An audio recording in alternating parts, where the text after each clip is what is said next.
praises to Yahweh, Hashem, Yahushua, Hashem, Hakadesh. Double honor to Apostle and elders, a great millstone that rule well, that taught me the truth. Salutations to the Akim out there pushing the truth in all sincerity, enriching their lives to do so. Salutations to the hopeful elect that are scattered on the four corners of the earth that believe in the truth of Yahweh, Hashem, Yahushua. Shalom. This is Revelations 13-16, which reads, "And he causeth all, both small and great, rich and poor, free and bond, to receive a mark in the right hand or in the foreheads. And no man might buy or sell, save he that hath the mark or the name of the beast or the number of his name." Yeah. So we are in the end times that, the mark of the beast is as apparent, it's on scene, and we know that it's a physical mark, because how else would you not be able to buy or sell if it was such a thing as an embargo or a philosophy, so because there's groups out here like IOIC and ISUBK, that teach that, and HOI, as well, they teach, the RFID chip, is a philosophy of some sort, or who you serve, or what you believe. But we know that, those that follow after Great Millstone, they know that the RFID is a physical thing, and it's the RFID microchip, and that's the mark of the beast. So for those out there following, groups like HOI, ISGBK, IOIC, you're being misled, and they're leading you to the slaughter.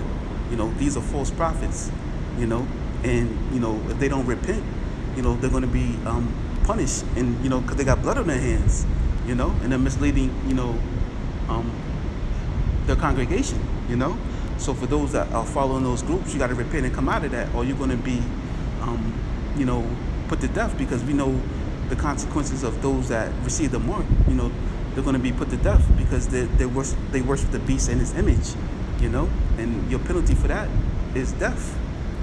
And there's a video that I want to play that's going to go into it, because these Edomites, even Esau knows that the RFID chip is the mark of the beast, and like this whole COVID pandemic, it was an introduction, to help them push forth, the true agenda of microchipping you, so they use gradualism, to get you comfortable,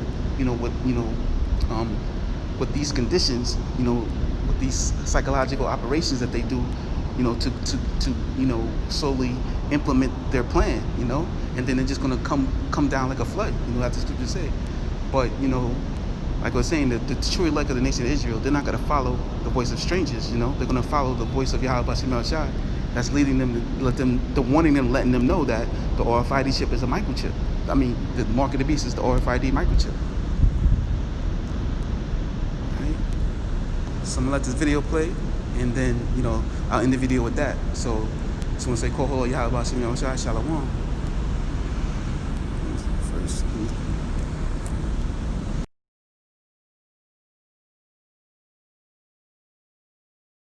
That something was terribly wrong with the world that we live in, but you couldn't figure out just what it was.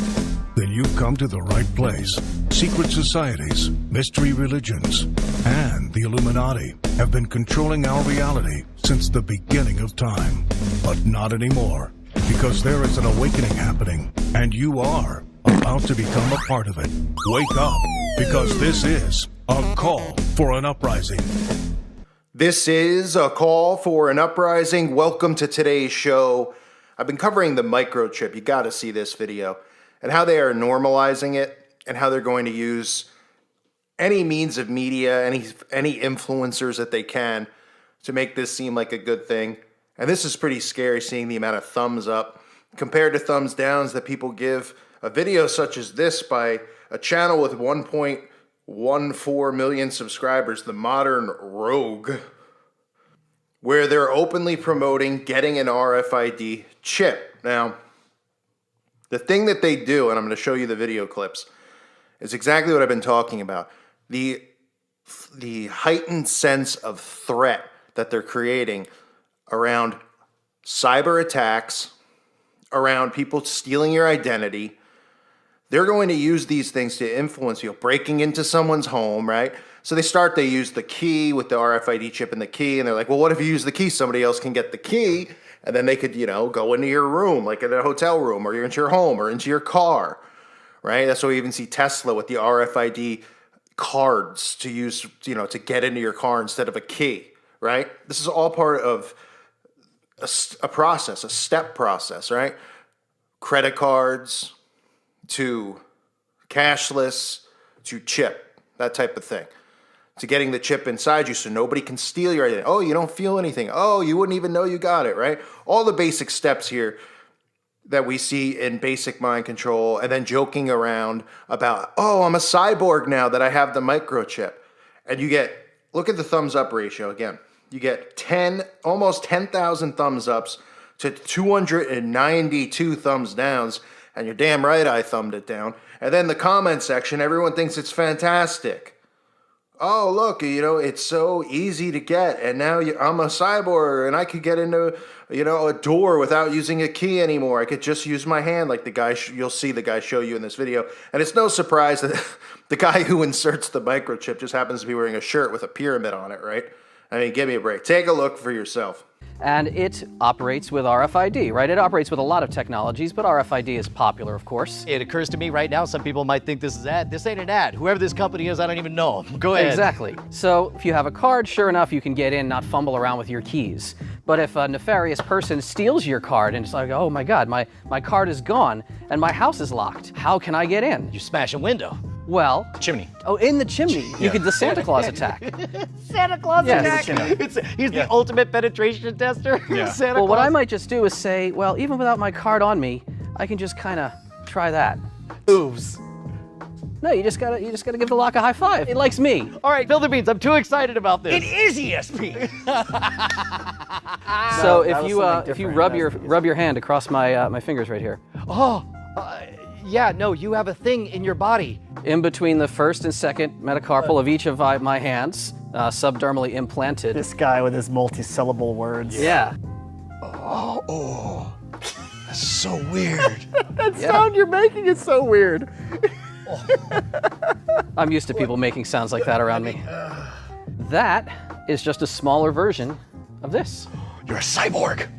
Basically, yes. He's more man than machine, by a lot, but eventually will be more machine than man. Yeah. And I assume you update it using the same gizmo that you would use to update one of these. You can. We do. And does it hurt? I don't get hurt by most things that people kind of scratch their head at when I try it, so it didn't hurt me, but I mean, your mileage may vary. That's a yes. Are you worried about that becoming out of date like a lot of technology? And then how bad is it to remove it? You can remove it. I mean, what goes in you can come out of you, just with blades and effort. I just realized I didn't see any scar. Let me see it Yeah, again. so that heals up pretty good. It's pretty invisible. And this one You have two? Yes, I have one in this hand. Why two? What's the, you program, they're different keys. You Yes, program one and for one work is low and one frequency, for home. one is high frequency. What is the difference between low frequency and high frequency? They're different credential technologies. Low frequency is much older, like your 125 kilohertz kind of low frequency card. The high frequency card is what all modern systems are using. If you have NFC on your phone, or if you have tap to pay, that's all modern 1356 megahertz. Well, it looks like a small version of this. Oh, there we go. The dramatic reveal. Oh. It's so tiny. Can I put it up my nose Total Recall style? Yes. If we were to make a list of things that you could do, that would be on the list. I don't know if I would recommend it. Is it okay for me to open and Absolutely. look at it? Okay. Yeah. So that particular chip inside there is a MyFair style chip.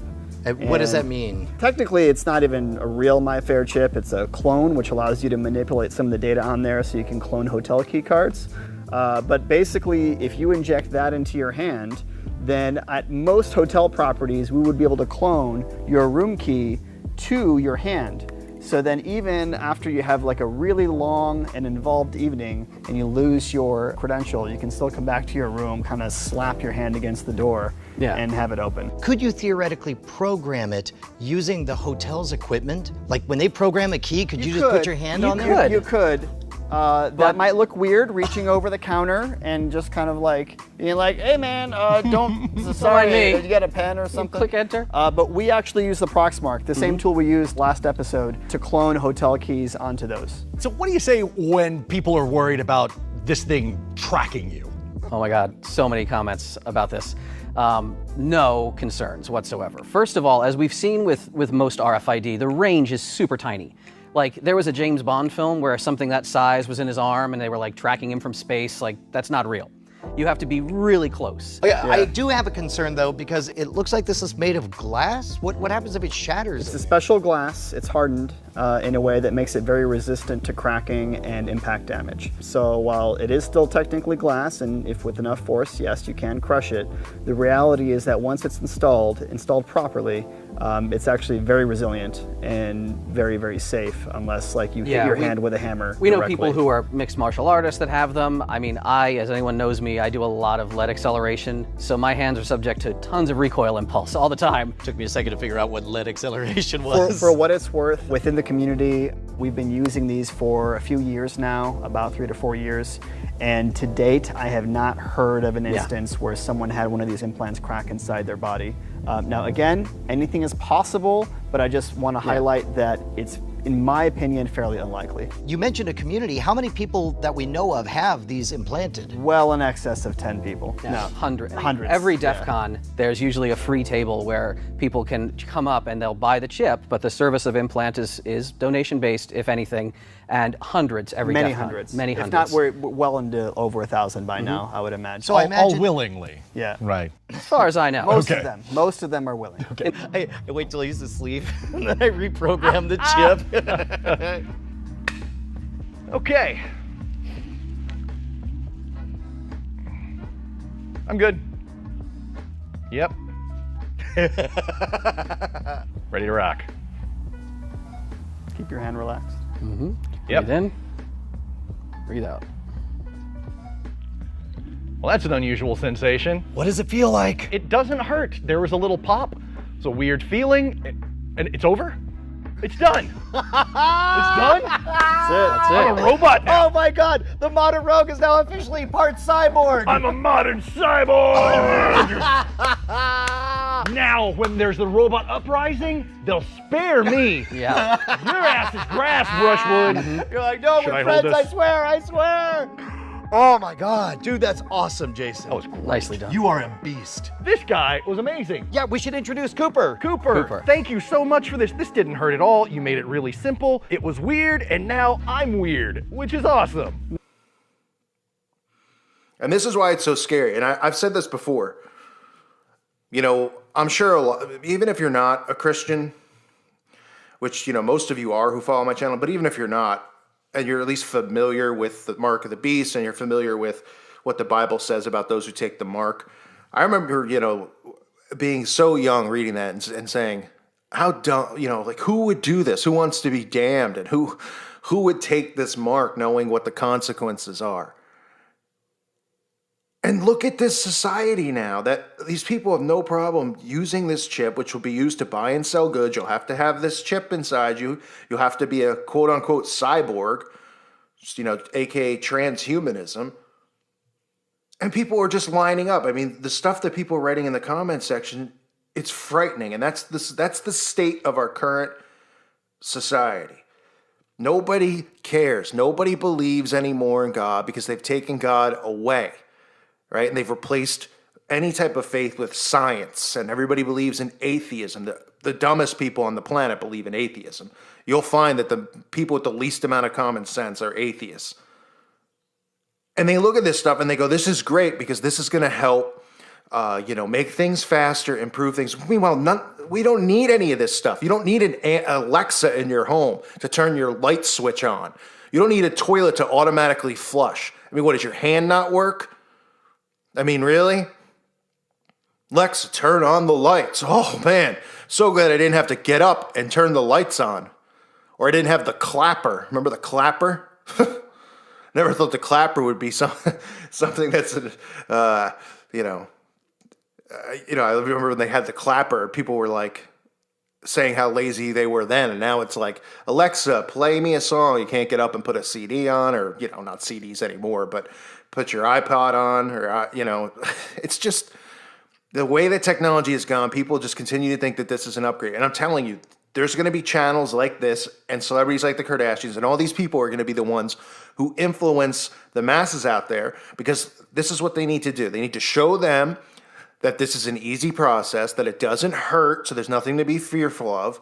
They tell you that, oh, in all the studies and all the cases, there's never been a chip that's like fallen out of the body or any type of disease come from it, right? That's what they're using the animals as an experiment for, to get people desensitized to it. They're going, look, all these animals are chipped, nothing's happening to the animals, even though I have covered how they're finding that these chips that they're putting in animals are like ending up in the animal's foot, you know, when it's put in their back of their neck and things like that. I mean, you want to get the chip in your hand and then it ends up in your penis? I mean, I'm sure there's some people in the LGBTQ that probably do, but, you know, I would imagine most people wouldn't. But they will continue to desensitize people to the severity of it. They'll make it look like it's easy. They'll make it humorous, right? With the cyborg. Ha, ha, ha. Yeah, I've seen Star Trek. It's not big. Cyborg. Oh, it doesn't hurt. Oh, it's safe. Oh, I don't need a wallet. This is wonderful. Now I can do things 1 second faster, even though you should really have all the time in the world every day to do the things you want to do. Everybody's in a rush to get nowhere. This is the world that we live in now. And people like this, like this channel specifically, are going to be used and promoted to popularize these things, to make these things look wonderful and safe.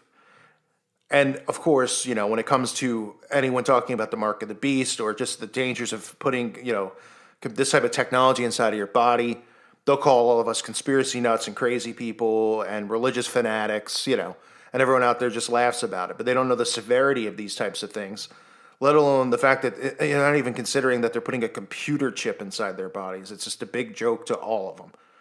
The joke's going to be on them in due time, but this is scary to see that this is getting normalized, but it's going to continue to happen more and more. You can expect more celebrities, you can expect more YouTubers, all of them, to just start going. You know, you'll see just casually Kim Kardashian open her door with her hand. I guarantee it. And, you know, they won't force feed it on you, but it'll be placed everywhere, just like we see with the, you know, specific characters in the LGBT placed in all these shows, right? Same thing here. You're going to see, oh, look, someone just doesn't have a key to get in their house, use their hand. But they're not going to be like, you got to get this, you got to get it. Because then people go, whoa, wait a minute. They'll just start being desensitized, seeing it, wanting it. And then, of course, they'll come out with fake stories about fake cyber attacks, which they always put in the news, right? Oh, Yahoo hacking, millions of people's emails. Oh, Experian, you know, hacking people's social security numbers. All these things. The only reason those stories are out there are because they want you to be fearful of that happening to you so that they can talk you into the chip where nobody will be able to ever steal anything from you or take any identity from you, or, you know, money won't be zipped out of your bank account by Russian hackers, all this stuff that they create. It's all propaganda to get people to take this type of technology. So be forewarned. It is a scary world out there.